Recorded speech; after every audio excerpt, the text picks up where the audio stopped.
গত 8ই আগস্ট মধ্যরাত্রে কলকাতার আরজিকর হাসপাতালে কর্মরত ছাত্রীকে ধর্ষণ করে নৃশংসভাবে হত্যা করা হয়।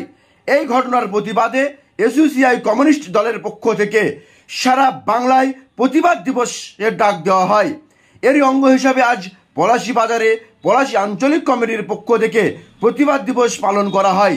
এই কর্মসূচিতে বক্তব্য রাখেন আঞ্চলিক কমিটির সদস্য কমরেড সেলিম মণ্ডল, নূর ইসলাম এবং বর্ধিত জেলা কমিটির সদস্য আনারুল হক। এছাড়াও আঞ্চলিক কমিটির নেতৃবৃন্দ উপস্থিত ছিলেন।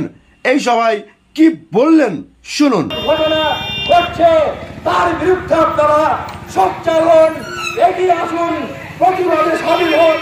তবেই আমরা এই ধরনের যে ন্যাক্কারজনক ঘটনা তাকে আমরা আটকাতে পারবো।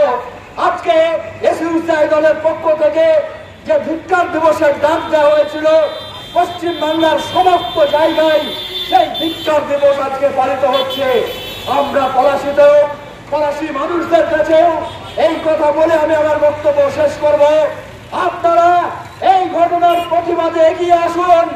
আগামী দিনে আরো বৃহত্তর মুভমেন্ট গড়ে উঠবে।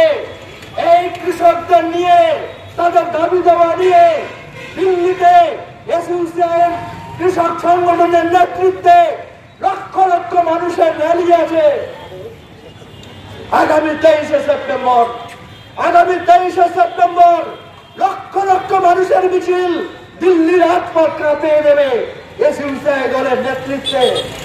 আশা শ্রমিকদের নিয়ে আপনারা দেখেছেন যে একমাত্র এসইউসি দলের নেতৃত্বে আজকে সর্বত্রই আশা শ্রমিকদের যে ন্যায্যতম দাবি, সেই দাবি আদায়ের লক্ষ্যে আন্দোলন করে যাচ্ছে।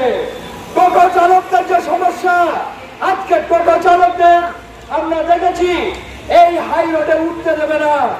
বন্ধুগণ, একটা টোটো নিয়ে তারা একজন ইয়াং ছেলে, যুবক ছেলে চাকরি বাকরি পায়নি, আজকে কোন রকমে করে কিংবা খাওয়ার জন্য আজকে টোটো চালায়, রিক্সা চালায়।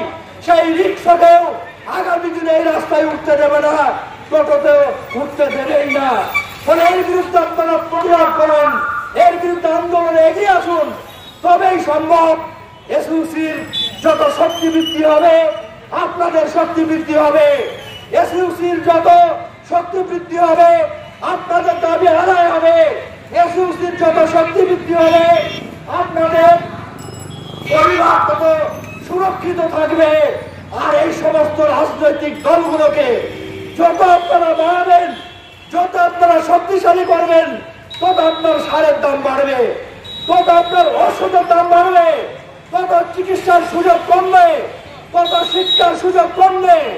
এই হচ্ছে অবস্থা।